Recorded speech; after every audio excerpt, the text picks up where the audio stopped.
No hay invención en este relato. Jukes topó por accidente con un pueblo de cuya existencia se tiene conocimiento cierto, aunque él tan solo sea el inglés que estuvo allí.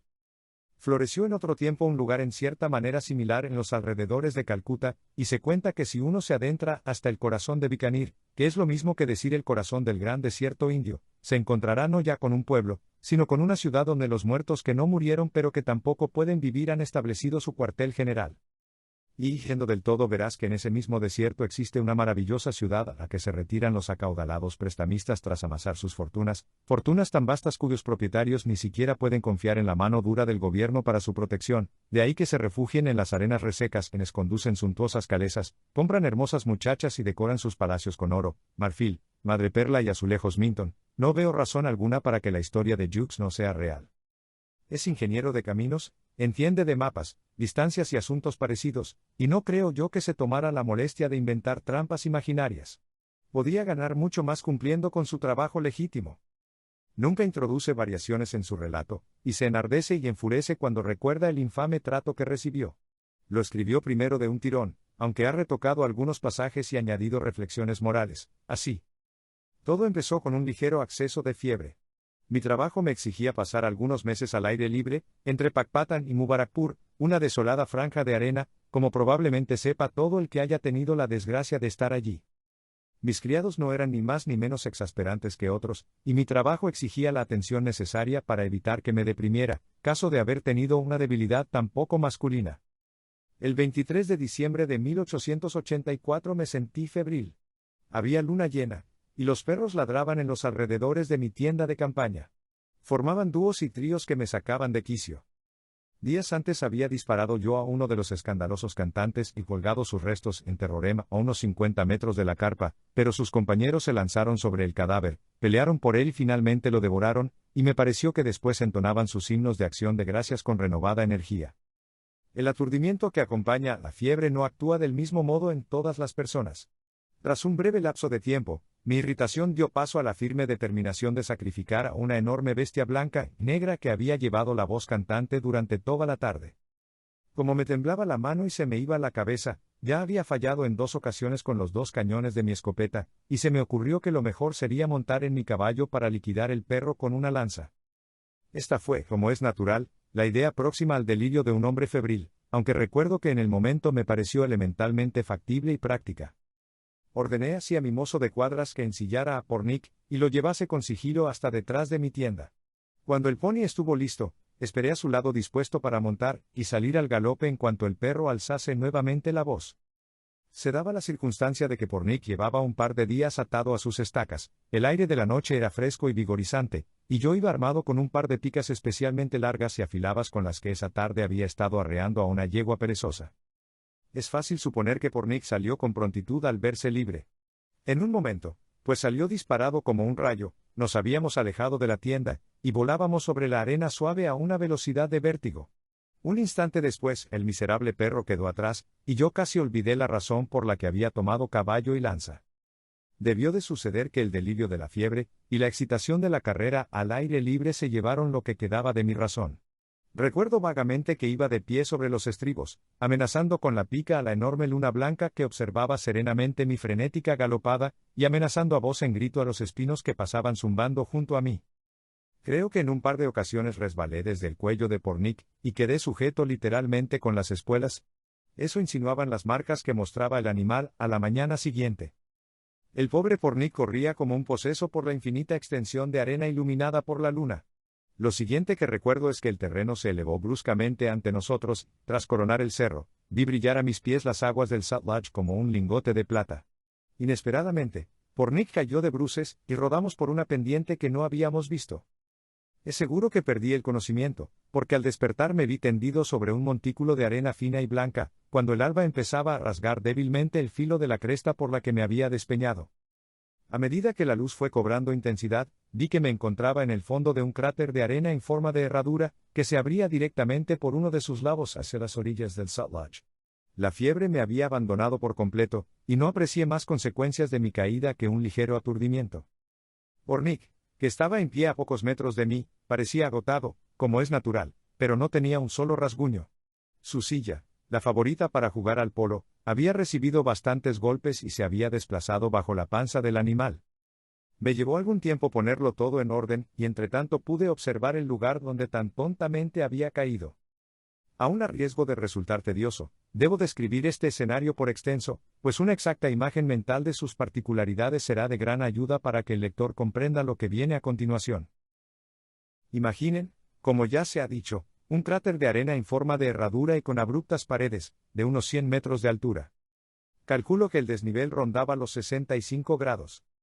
Y de cráter encerraba una extensión plana de unos 50 metros de largo por 30 en su parte más ancha, con un rudimentario pozo en su centro.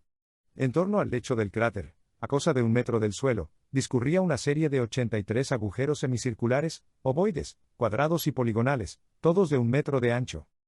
Vi al inspeccionarlos que cada uno de los orificios estaba esmeradamente apuntalado en su interior con bambú y madera arrastrada por el río, y por encima de la entrada sobresalía un tablón de medio metro, como la visera del casco de un jinete. No había indicio alguno de vida en los agujeros, pero un hedor nauseabundo inundaba el anfiteatro, un hedor más pestilente de lo que jamás había encontrado en mis paseos por las aldeas de la India. Monté a Pornic, que tenía tantas ganas como yo de regresar al campamento, y rodeé la herradura por su base en busca de una salida practicable. Los habitantes de aquel lugar, quienesquiera que fueran, no juzgaron oportuno aparecer, y tuve que ingeniármelas por mis propios medios. El primer intento de espolear a Pornic por las abruptas paredes de arena me hizo comprender que había caído en una trampa como las que tiende la hormiga león a su presa. A cada paso que dábamos, la cambiante arena se derramaba por toneladas desde la boca del cráter, impactando como perdigones contra los porches de los agujeros de la pared. Un par de infructuosos intentos nos arrastraron rodando hasta el lecho del cráter, donde quedamos sepultados bajo los torrentes de arena, y me vi obligado a centrar mi atención en la orilla del río. Me pareció que sería más sencillo. Cierto que las dunas descendían hasta el agua, pero contaban con abundancia de bancos y depresiones de escasa profundidad que bien podría vadear con Pornic al galope para dar con el camino de regreso a tierra firme, si avanzaba haciendo quiebros a derecha o izquierda. Mientras conducía a Pornic sobre la arena, me sobresaltó la leve detonación de un rifle al otro lado del río, y en ese mismo instante una bala pasó silbando muy cerca de la cabeza de mi montura. No tuve dudas sobre la clase de munición, se trataba de un proyectil reglamentario Martini Henry. A unos 500 metros vi un vapor fondeado en el río, y el chorro de humo que ascendía desde su proa en el aire inmóvil de la mañana me reveló de dónde procedía tan delicada atención. ¿Alguna vez se había encontrado un caballero respetable en semejante impas? La traicionera pendiente de arena no me permitía salir del lugar al que por accidente había llegado, y un paseo por la orilla del río podía desencadenar el tiroteo de algún nativo demente desde el barco. Perdí los nervios por completo.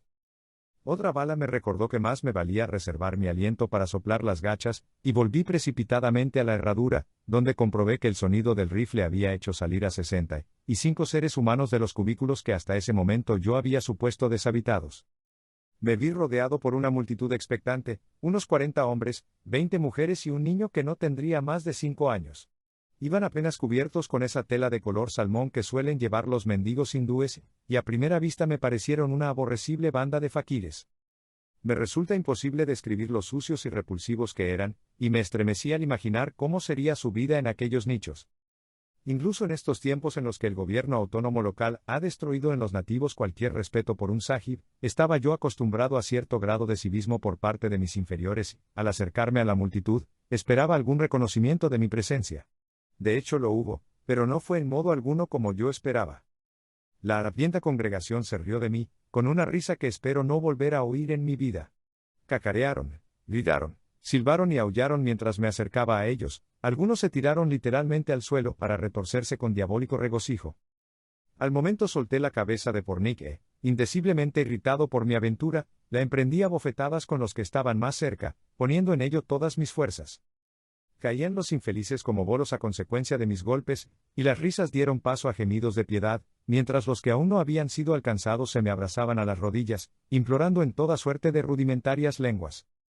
En mitad del tumulto, cuando empezaba a sentirme profundamente avergonzado por haber perdido la cabeza de ese modo, una aguda vocecilla murmuró en inglés por detrás de mi hombro. Sahib. Sahib. ¿No me conoce? Soy Gungadas, Sahib, el jefe del telégrafo. Giré sobre mis talones para ver quién me había hablado. Gungadas, no vacilo en emplear su verdadero nombre, Era un hombre al que yo había conocido 4 años antes en su condición de brahmán decano, enviado por el gobierno del Punjab a uno de los estados de la región de Jalsia. Estaba allí al mando de una oficina de telégrafos y la última vez que lo vi era un jovial, barrigudo y corpulento funcionario con una asombrosa capacidad para hacer chistes malos en inglés, peculiaridad esta por la que seguí recordándolo mucho tiempo después de haber olvidado sus servicios como empleado del gobierno, pues es infrecuente que un hindú gaste bromas en inglés. Gunga Das estaba irreconocible. Su marca de casta, su barriga, sus manguitos de color pizarra y su habla empalagosa se habían esfumado por completo. Observé su esqueleto mermado, su ausencia de turbante y su desnudez casi total, el pelo largo y sin brillo, los ojos hundidos como los de un bacalao. De no haber sido por una cicatriz en forma de media luna en la mejilla izquierda, secuela de un accidente del que yo fui responsable, jamás lo habría reconocido. Era no obstante indudable que se trataba de Gunga Das y, di gracias por ello, de un nativo que hablaba inglés y que podía ayudarme al menos a comprender lo que ese día me estaba pasando. La multitud se retiró a cierta distancia cuando me volví hacia el pobre desgraciado, y le ordené que me indicara el modo de salir del cráter. Llevaba él en la mano un cuervo recién desplumado y, en respuesta a mi petición, trepó despacio hasta una plataforma de arena que discurría por delante de los agujeros, y allí se dispuso a preparar su fuego en silencio. Los palos secos, las amapolas del desierto y los maderos arrastrados por el río no tardaron en arder, y me consoló sobremanera ver que lo encendía con una ordinaria cerilla de azufre. Cuando las llamas se avivaron y el cuervo quedó bien sujeto a un palo, Gunga Das, sin preámbulo alguno, empezó a decir: «Solo hay dos tipos de hombres, señor. Los vivos y los muertos. Cuando estás muerto, y cuando estás vivo vives». El cuervo reclamó en este punto su atención por un instante, pues se retorció ante el fuego con riesgo de chamuscarse. «Si falleces en casa y no has muerto en el momento de llegar a la pira crematoria, vienes a este lugar». Comprendí entonces el hedor del poblado, y todo cuanto había conocido o leído acerca de lo horrible, y lo grotesco palideció ante la circunstancia que el antiguo brahmán acababa de comunicarme. 16 años antes, cuando llegué por primera vez a Bombay, supe por un armenio errante de la existencia, en algún lugar de la India, de un lugar al que eran enviados los hindúes que tenían la desgracia de recuperarse tras un trance o un estado de catalepsia, y recuerdo que reí con ganas lo que entonces me agradó tomar por una leyenda de viajero. Sentado en aquella trampa de arena, el recuerdo del Hotel Watson, con sus oscilantes abanicos, sus criados de túnica blanca y el armenio de rostro cetrino se dibujó en mi memoria, nítido como una fotografía, y me entró un ataque de risa. El contraste resultaba demasiado absurdo. Gunga Das me observaba con curiosidad, inclinado sobre el pajarraco. Los hindúes muy rara vez ríen, y el entorno no era de los que mueven a la risa. Sacó solemnemente el pájaro del palo de madera y lo devoró con la misma solemnidad. Prosiguió luego su narración, que reproduzco con sus propias palabras. Cuando se propaga una epidemia de cólera, te llevan a enterrar casi antes de que hayas muerto. El aire fresco de la orilla acaso te haga revivir y, si conservas un poco de vida, te llenan de barro la nariz y la boca para que mueras definitivamente. Yo estaba demasiado vivo y protesté airadamente contra las indignidades a que se proponían someterme. Por aquel entonces yo era brahmán y un hombre orgulloso. Ahora soy un hombre muerto y me alimento. Echó una ojeada al bien roído hueso de la pechuga del pájaro, y por primera vez desde que nos habíamos encontrado percibí en él un signo de emoción, de cuervos y otras cosas. Al ver que estaba demasiado vivo, me sacaron de las sábanas, me administraron medicamentos por espacio de una semana y sobreviví con éxito. Luego me metieron en un tren, y me enviaron a la estación de Okara, al cuidado de un hombre. Allí nos reunimos con otros 2 hombres, y desde allí nos trajeron a los 3 en camello, de noche, hasta este lugar. Nos lanzaron al cráter desde arriba, y los otros 2 consiguieron escapar, pero yo sigo aquí desde entonces, hace ya 2 años y medio. En otro tiempo fui brahmán y un hombre orgulloso, y hoy me alimento de cuervos. ¿No hay manera de salir? Ninguna en absoluto. Lo intenté muchas veces al poco de llegar, como todos los demás, pero quedábamos sepultados bajo la arena. Pero, le interrumpí en este punto, el río está abierto, y vale la pena el intento de esquivar las balas, esta noche. Para entonces ya había yo madurado un tosco plan de huida que un natural instinto egoísta me impedía compartir con Gunga Das. Sin embargo, él adivinó mis pensamientos sin necesidad de que yo dijera nada, casi al tiempo que estos surgían y con profundo asombro de mi parte, mostró su desdén con una carcajada larga y sorda. Una carcajada, para que se entienda, si no de un superior, al menos de un igual. No podrás, había dejado de llamarme señor desde que pronunció la primera frase, escapar así. Aunque puedes intentarlo. Yo lo intenté. Una sola vez. La indecible sensación de terror que en vano intentaba combatir me dominó por completo. Mi largo ayuno, eran cerca de las 10 y no había comido nada desde el té del día anterior, sumado a mi violenta y agitada galopada, me habían dejado exhausto y en verdad creo que enloquecí por espacio de unos minutos.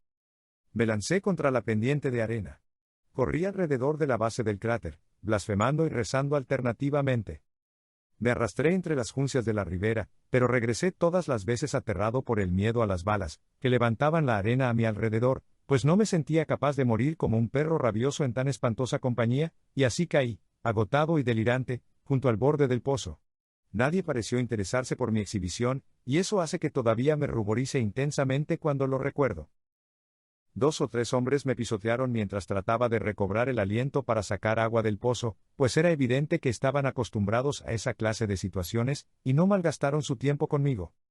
Eso sí, cuando Gunga Das terminó de enterrar las ascuas de su fogata con arena, se tomó la molestia de echarme medio cuenco de agua fétida por encima de la cabeza, una atención por la que bien pude haberme hincado de rodillas para darle las gracias, pero él no paraba de reír con la misma amargura, y los mismos espasmos con que había saludado mi primer intento de forzar las arenas. Y allí me quedé, casi inconsciente hasta el mediodía. Entonces, porque a fin de cuentas no soy más que un hombre, sentí hambre y así se lo dije a Gunga Das, a quien empezaba a considerar mi protector natural.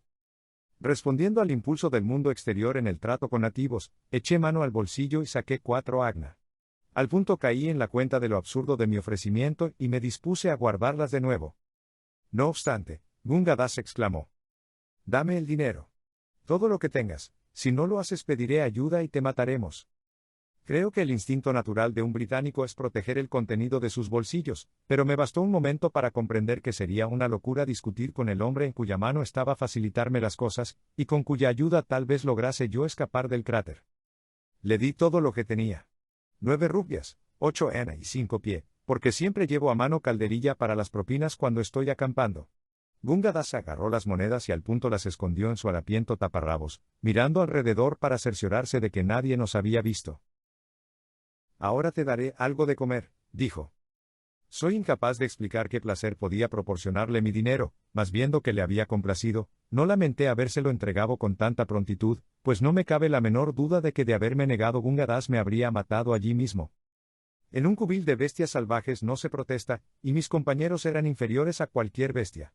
Los demás no mostraron ninguna curiosidad mientras yo comía lo que Gunga Das me proporcionó, un chapati duro y un cuenco de agua fétida, y eso que la curiosidad es la norma en cualquier poblado indio. Casi me pareció que me despreciaban. Me trataban en todo momento con la más fría indiferencia, y tampoco Gunga Das se distinguía demasiado de los otros. Lo tosigué a preguntas sobre la espantosa comunidad, y sus respuestas fueron sumamente insatisfactorias.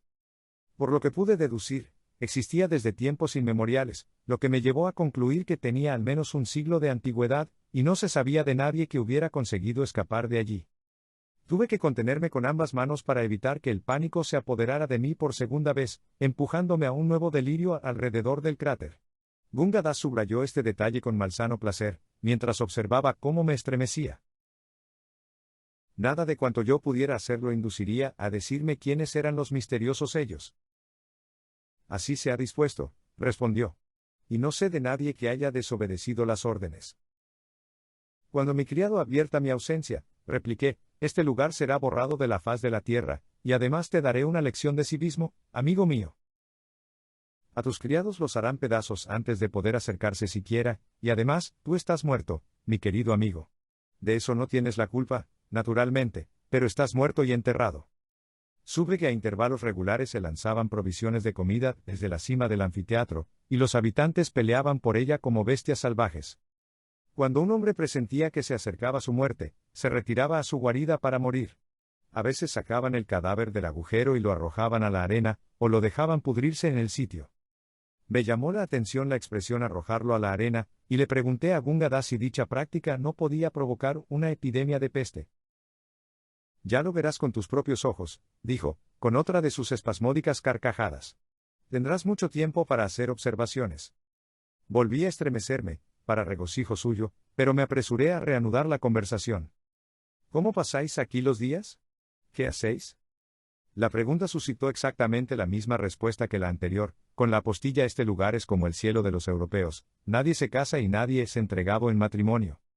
Gunga Das se había educado en la escuela de la misión y, según él mismo admitía, si hubiera cambiado de religión, como habría hecho un hombre listo, podría haber evitado caer en ese sepulcro para los vivos.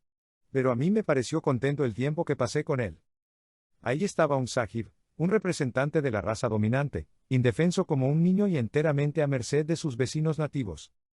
Con deliberada desidia, Gunga Das se propuso torturarme, como el colegial que se entrega con arrobo a contemplar durante media hora la agonía de un escarabajo empalado, o como el hurón que en una madriguera sumida en la oscuridad se pega cómodamente al cuello de un conejo. Ponía todo el énfasis de su conversación en que no había escapatoria de ninguna clase, y en que allí tendría yo que seguir hasta que muriera y fuese arrojado a la arena.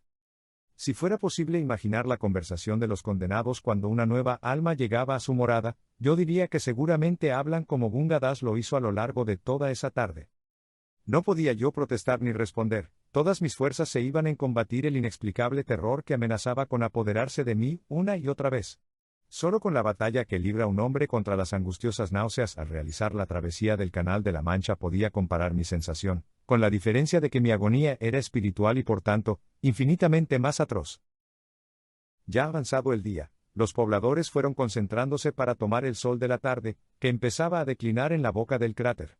Se reunían en pequeños grupos y charlaban sin lanzar siquiera una mirada en mi dirección. A eso de las 4, si mis cálculos son correctos, Gunga Das se levantó, desapareció un momento en su guarida, y salió de allí con un cuervo vivo en las manos. El desdichado pájaro se encontraba en un estado deplorable, aunque no parecía asustado de su amo.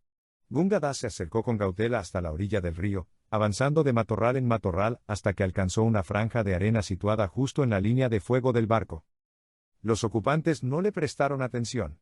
Se detuvo allí y, con diestros movimientos de muñeca, atravesó al pájaro por el lomo con un palo, manteniendo sus alas desplegadas. El cuervo, como es natural, se puso a graznar y a arañar el aire con sus garras. En pocos segundos, el jaleo llamó la atención de una bandada de cuervos posada en otro banco de arena a un par de cientos de metros de allí, que peleaban por lo que parecía ser un cadáver. Media docena de pájaros volaron al punto para ver lo que pasaba y también, según resultó, para atacar al cuervo inmovilizado. Gunga Das, que se había tumbado entre las matas, me hizo una señal para indicarme que me estuviera quieto, aunque tal precaución fuera innecesaria. Al instante, y sin que pudiera ver cómo ocurría, uno de los cuervos que forcejeaba con el pájaro indefenso que no paraba de graznar, se enredó entre las garras de este último, momento que Gunga Das aprovechó para desenganchar rápidamente al recién llegado y empalarlo, como a su compañero en la adversidad. Parece ser que la curiosidad se apoderó del resto de la bandada, y antes de que Gunga Das y yo tuviéramos tiempo de ocultarnos entre la maleza, otros 2 pájaros cautivos pugnaban ya por liberarse de las garras de los señuelos. Así continuó la caza, si es que puedo darle un nombre digno, hasta que Gunga Das hubo capturado 7 cuervos. Estranguló a 5 de una vez, reservándose 2 para repetir la operación en otro momento. Quedé muy impresionado por este método de procurarse el alimento, nuevo para mí, y elogié la habilidad de Gunga Das. No tiene ninguna dificultad, dijo. Mañana lo harás tú por mí. Eres más fuerte que yo. Me molestó bastante que diera por sentada mi superioridad, y en tono imperioso le dije. ¿Eso piensas, canalla? ¿Para qué crees que te he dado el dinero? Muy bien, dijo sin inmutarse. Puede que no sea mañana, ni pasado mañana, pero al final, y por muchos años, tú cazarás los cuervos y yo los comeré, y darás gracias a tu Dios europeo por tener cuervos que cazar y comer. De buena gana lo habría estrangulado por esta contestación, pero dadas las circunstancias estimé más oportuno atemperar mi cólera. 1 hora después estaba comiendo uno de los cuervos, y tal como había dicho Gunga Das, di gracias a mi Dios por tener un cuervo que comer. Nunca en los días de mi vida olvidaré esta cena. La población al completo se había acuclillado en la plataforma de arena dura, a la puerta de las cuevas, encorvada ante pequeñas fogatas encendidas ron desperdicios y juncos secos.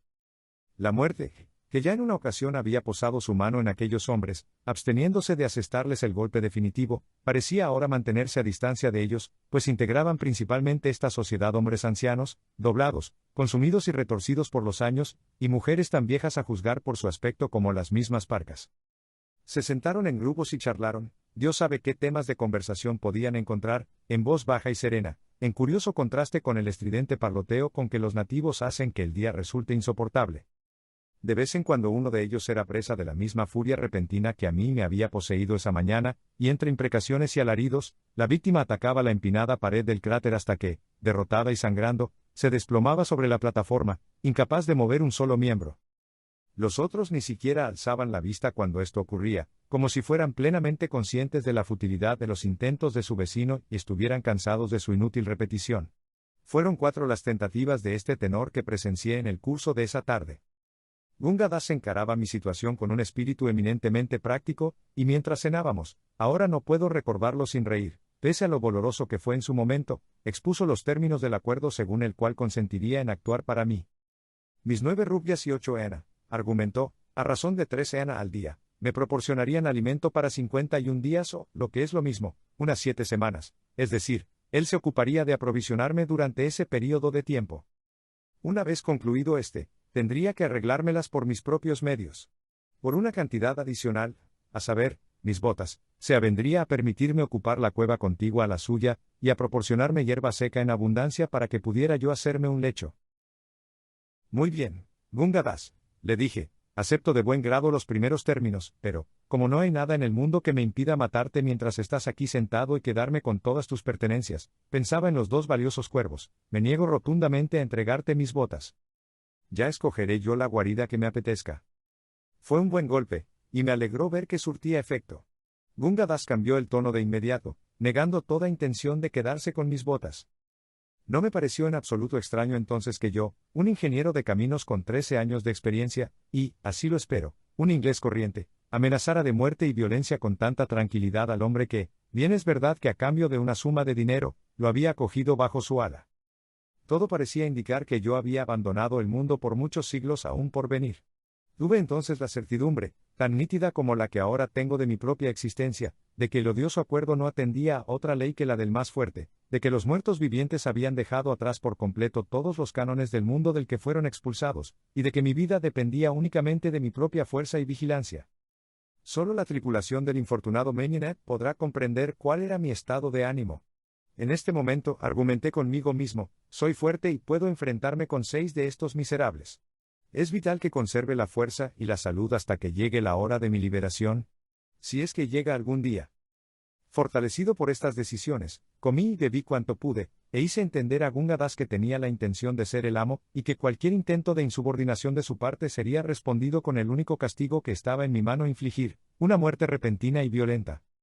Poco después me fui a la cama. Es decir, Gunga Das me dio 2 brazadas de juncos secos que empujé a través de la boca del nicho situado a la derecha del suyo, antes de introducirme también yo, principalmente los pies.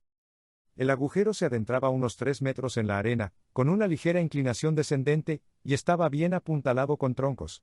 Desde mi guarida, que miraba a la orilla del río, podía contemplar el flujo de las aguas del Sutlej a la luz de una luna creciente, y me acomodé para dormir lo más confortablemente posible. Nunca olvidaré los horrores de esa noche. La ojedad era casi tan estrecha como un ataúd, y las paredes estaban pulidas y engrasadas por el contacto de innumerables cuerpos desnudos, a lo que se añadía un olor abominable. Dormir estaba fuera de lugar para alguien en mi estado de agitación. A medida que avanzaba la noche, el anfiteatro pareció llenarse de legiones de sucios demonios que, ascendiendo en tropel desde los bancos de arena, se burlaban de los desgraciados que ocupaban los cubículos. No soy hombre de naturaleza imaginativa, muy pocos ingenieros lo son, pero en esa ocasión quedé casi postrado de terror, como una mujer. Al cabo de una media hora, conseguí sin embargo repasar con calma, una vez más, mis posibilidades de huida. No había en las paredes de arena ninguna salida practicable. A esa conclusión ya había llegado tiempo antes. Era posible, solo posible, que bajo la incierta luz de la luna pudiera eludir los disparos de los rifles. Tanto terror me inspiraba aquel lugar que estaba dispuesto a correr cualquier riesgo con tal de salir de allí. Imaginen mi alegría cuando, tras acercarme sigilosamente hasta la orilla del río, descubrí que la infernal embarcación había desaparecido. Me encontraba a solo unos pasos de mi libertad. Caminando hasta la primera charca que se formaba a los pies del saliente izquierdo de la herradura, podría vadear el lecho del cráter, rodear su flanco y abrirme camino hasta tierra firme. Sin un instante de vacilación, dejé atrás a paso ligero las matas donde Gunga Das había tendido su trampa a los cuervos, y avancé hacia la arena lisa y blanca. No bien hube puesto el pie fuera de los penachos de hierba seca, comprendí cuán profundamente vana era toda esperanza de fuga, pues, nada más pisar, Sentí un indescriptible movimiento de succión bajo mis pies. Un momento más tarde me había hundido hasta la rodilla.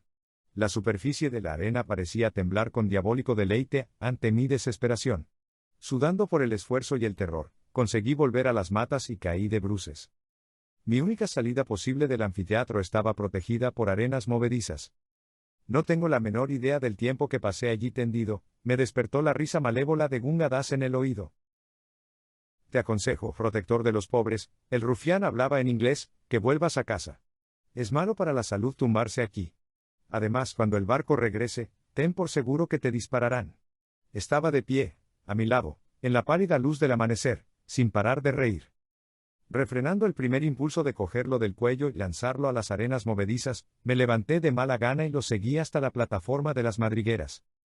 De pronto, e inútilmente según comprendí mientras lo decía, pregunté: ¿de qué sirve el barco, Gunga Das, si en ningún caso puedo salir? Recuerdo que, a pesar de mi honda tribulación, había especulado vagamente sobre el desperdicio de munición que entrañaba la vigilancia de una zona de la orilla, de por sí bien protegida. Gunga Das volvió a reír y dio su respuesta. El barco solo está aquí de día. Y si está es porque hay un camino. Confío en que sigamos disfrutando de tu compañía por mucho tiempo. Este lugar resulta agradable cuando llevas unos años aquí y te has acostumbrado al cuervo asado. Avancé dando tumbos, entumecido e impotente, hacia el fétido nicho que se me había asignado, y me quedé dormido. Me despertó una hora después un grito penetrante, el estridente relincho de dolor de un caballo. Quienes han oído alguna vez este sonido no lo olvidan jamás. Tuve dificultad para salir del cubículo. Una vez en el exterior, vi a Pornic, mi pobre y querido Pornic, agonizando en la arena. No supe cómo lo habían matado.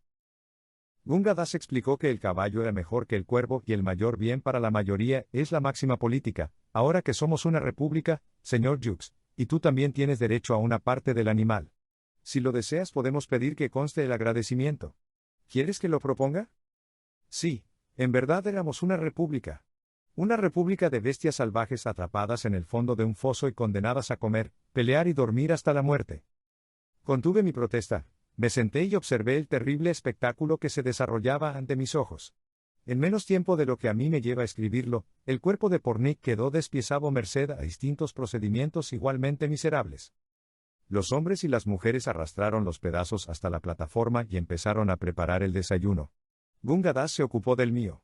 Volví a ser presa del impulso casi irrefrenable de escapar por la pendiente de arena hasta quedar extenuado, y tuve que combatirlo con todas mis fuerzas. Gunga Das siguió torturándome con sus bromas hasta que le advertí que si volvía a hacer un comentario de cualquier clase lo estrangularía allí mismo. Esto le hizo guardar silencio, hasta que el silencio se volvió insoportable y le rogué que dijera algo. Vivirás aquí hasta que mueras, como el otro extranjero, dijo fríamente, observándome por encima del trozo de cartílago que estaba royendo. ¿De qué otro sahib hablas, cerdo? Dilo enseguida y no se te ocurra mentir. Está allí, respondió Gunga Das, señalando hacia la entrada de una cueva situada 4 puertas más allá, a la izquierda de la mía. Puedes comprobarlo. Murió en la cueva, como morirás tú y moriré yo, y morirán todos los demás, también las mujeres y el niño. Por el amor de Dios, dime todo lo que sepas de él. ¿Quién era? ¿Cuándo llegó y cuándo murió? Esta petición fue un paso en falso de mi parte. Gunga Das me miró con desprecio y repuso: no. A menos que me des algo. Entonces recordé dónde me encontraba y le propiné un golpe entre ceja y ceja que lo dejó parcialmente aturdido. Enseguida se alejó por la plataforma y, arrastrándose, adulándome, sollozando e intentando abrazarse a mis pies, me condujo hasta la cueva que me había indicado. No sé nada de este caballero. A tu Dios pongo por testigo de que así es. Estaba tan ansioso como tú de escapar, y le dispararon desde el barco, aunque intentamos impedírselo por todos los medios.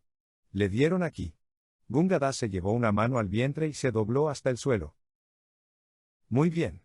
¿Y qué pasó después? Continúa. ¿Y después? Después, su señoría, lo llevamos a su casa y le dimos agua, le pusimos paños húmedos en la herida, y se quedó allí tumbado hasta que su alma lo abandonó. ¿En cuánto tiempo? ¿En cuánto tiempo? Una media hora después de resultar herido. Juro por Vishnu, exclamó el desgraciado, que hice todo cuanto pude por él. Hice todo lo posible. Dicho esto se tiró al suelo y me agarró de los tobillos. Pero yo dudaba de su bondad, y lo pateé mientras él se quejaba. Creo que le robaste todo lo que tenía.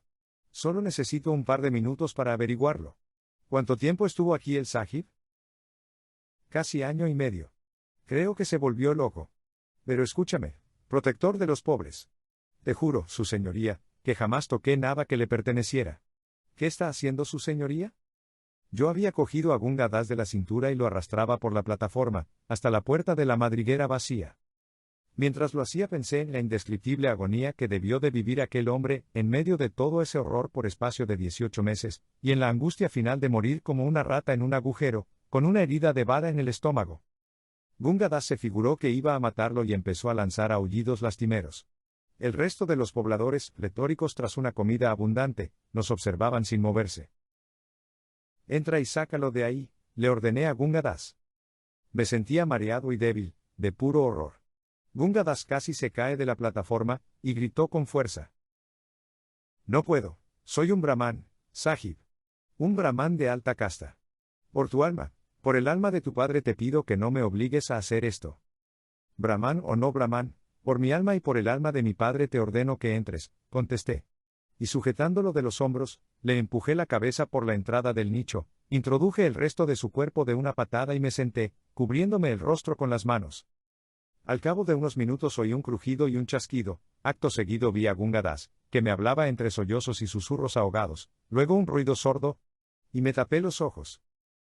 La arena seca había transformado el cadáver que tenía bajo su custodia en una momia pardo amarillenta. Le dije a Gunga Das que se alejara mientras yo la examinaba.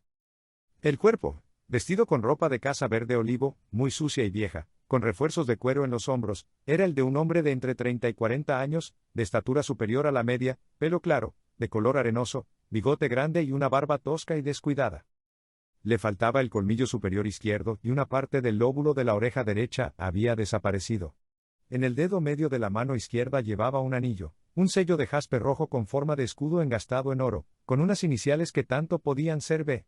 K. Como B. L. En el dedo corazón de la mano derecha llevaba un anillo de plata en forma de cobra enroscada, muy gastado y deslustrado. Gunga Das depositó a mis pies un puñado de baratijas que había sacado de la madriguera, y, cubriéndome el rostro con mi pañuelo, me volví para inspeccionarlas. Ofrezco la relación completa con la esperanza de que pueda servir para la identificación del pobre infeliz. Cazoleta de pipa de palo de rosa, con el borde cerrado, muy usada y ennegrecida, la boquilla sujeta con una cuerda. 2 llaves de palanca de diseño patentado, las 2 con las guardas rotas. Una navaja con el mango de carey y una placa de plata o de níquel con las iniciales BK. Grabadas. Un sobre, de matasellos indescifrable, con sello victoriano, dirigido a la señorita Mon. El resto era ilegible. Hem.nt. Lápiz y cuaderno de notas de imitación de piel de cocodrilo. Las primeras 45 páginas en blanco, 4 páginas y media ilegibles, otras 15 llenas de recuerdos personales relativos principalmente a 3 personas, una tal señora L. Singleton, abreviada en varias ocasiones como Lot Single, una tal señora S.M.A. y Garmison, a quien en algunos lugares se refería como Jerry o Jack. El mango de un machete pequeño. La hoja partida. Asta de ciervo, en forma de diamante, con anilla giratoria en el extremo, atada con un trozo de cuerda de algodón. No debe suponerse que realicé un inventario completo de todos estos objetos en el momento. Lo primero que llamó mi atención fue el cuaderno, que me guardé en el bolsillo con intención de estudiarlo más adelante. Llevé el resto de los artículos a mi guarida para esconderlos en lugar seguro y, una vez allí, puesto que soy un hombre metódico, los clasifiqué.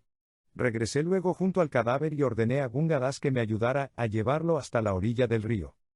Mientras lo arrastrábamos, la funda vacía de un viejo cartucho marrón cayó de uno de los bolsillos del cadáver y rodó hasta mis pies. Gunga Das no lo había visto, di en pensar que un hombre no guardaba cartuchos vacíos en los bolsillos cuando iba de caza, especialmente de esa clase, que no se podían cargar por segunda vez. Dicho de otro modo, aquel cartucho se había disparado dentro del cráter. Por consiguiente, en alguna parte tenía que haber un arma. Estuve a punto de preguntárselo a Gunga Das, pero me contuve, sabiendo que mentiría. Descargamos el cadáver en el borde de las arenas movedizas, junto a las matas de hierba. Mi intención era empujarlo y dejar que las arenas se lo tragaran. El único entierro que fui capaz de concebir. Ordené a Gunga Das que me dejara solo. Deposité entonces el cadáver con cuidado sobre las arenas movedizas. Al hacerlo, yacía boca abajo, rasgué la frágil y podrida cazadora, y una espantosa cavidad en la espalda quedó al descubierto. Ya he dicho que la arena seca había momificado el cuerpo, por así decir. Me bastó una rápida ojeada para comprobar que el agujero era la consecuencia de una herida de bala, que debió dispararse casi a quemarropa. La cazadora, que estaba intacta, se la pusieron después de producirse la muerte, que a buen seguro fue instantánea. Al punto comprendí el secreto de la muerte del pobre diablo. Alguien, presumiblemente Gunga Das, le disparó desde el cráter con su propia arma, a la que correspondían los cartuchos vacíos. El hombre en ningún caso intentó escapar bajo el fuego procedente del barco. Empujé el cadáver apresuradamente y lo vi desaparecer en pocos segundos. Me estremecí al observarlo.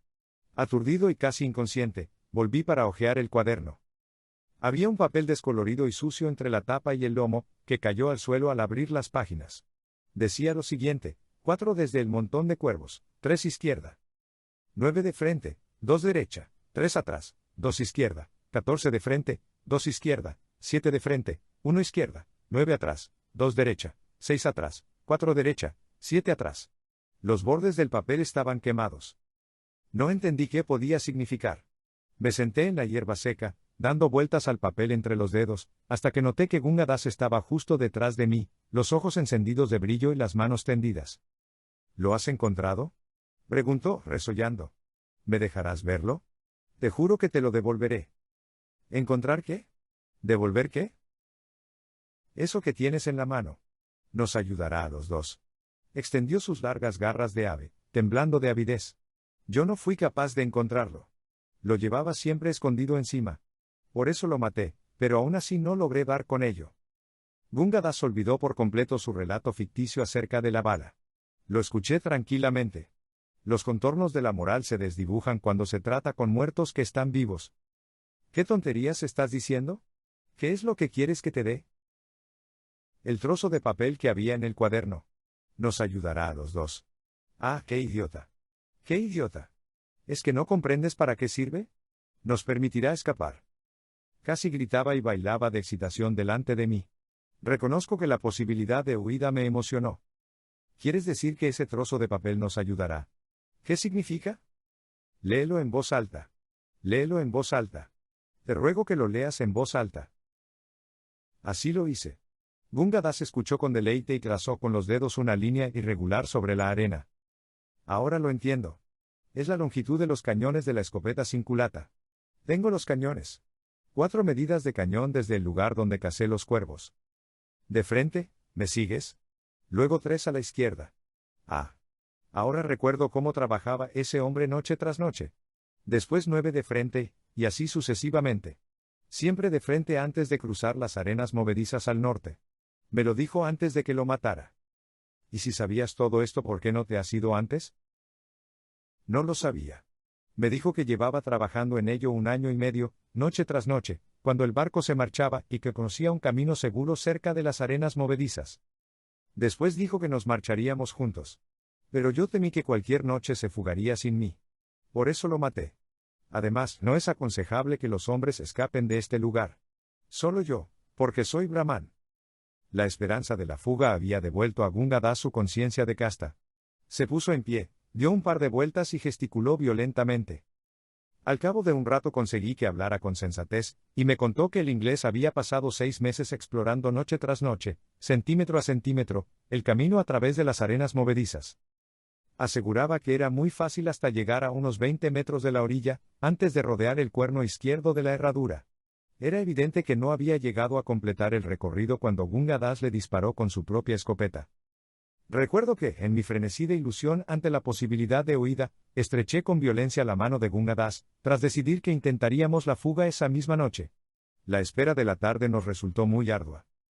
A eso de las 10 de la noche, según mis estimaciones, cuando la luna acababa de asomar por encima del borde del cráter, Gunga Das fue a su cueva para traer los cañones con los que mediríamos el camino. Hacía rato que los demás infelices se habían retirado a sus guaridas. El barco se había dejado río abajo horas antes, y estábamos completamente solos junto al banco de arena de los cuervos. Gunga Das, que llevaba los cañones en la mano, dejó caer el papel que nos serviría de guía. Me detuve apresuradamente para recuperarlo y, al hacerlo, fui consciente de que se proponía asestarme un golpe en la cabeza. No tuve tiempo de dar media vuelta. Debí de recibir el golpe en la nuca, pues caí inconsciente en el borde de las arenas movedizas. La luna ya declinaba cuando recuperé el conocimiento, y noté un dolor insoportable en la cabeza. Gunga Das había desaparecido, y yo tenía la boca llena de sangre. Volví a tumbarme y recé para morir sin más dilación. Después, la furia irracional de la que ya he hablado se apoderó de mí, y eché a andar, tambaleándome, hacia las paredes del cráter. Me pareció que alguien me llamaba entre susurros Sahib. Sahib. Sahib. Exactamente igual a como me despertaba mi ayudante por las mañanas. Supuse que deliraba hasta que un puñado de arena cayó a mis pies. Alcé la vista y vi que una cabeza asomaba por la boca del cráter. Era Dunno, el joven que se encargaba de mis perros. En cuanto logró llamar mi atención, levantó una mano y me mostró una cuerda. Avancé dando traspiés, para que pudiera lanzármela. Eran un par de correas de abanico, atadas, con un lazo en un extremo. Me pasé el lazo por debajo de las axilas. Oí que Dunno decía algo en tono urgente, fui consciente de cómo me arrastraba de cara a la abrupta pared de arena, y un instante más tarde me vi asfixiado, y al borde del desmayo sobre las dunas que miraban al cráter. Dunno, la cara cenicienta a la luz de la luna, me imploró que no me detuviera, que regresara al campamento de inmediato. Al parecer había seguido el rastro de Pornik a lo largo de más de 20 kilómetros hasta el cráter, había regresado para avisar a mis criados, que se negaron en redondo a mezclarse con nadie, ya fuera blanco o negro, que hubiese caído en la espantosa ciudad de los muertos. Dunno volvió entonces al cráter con uno de mis ponis y un par de correas de abanico, y me rescató tal como acabo de describir.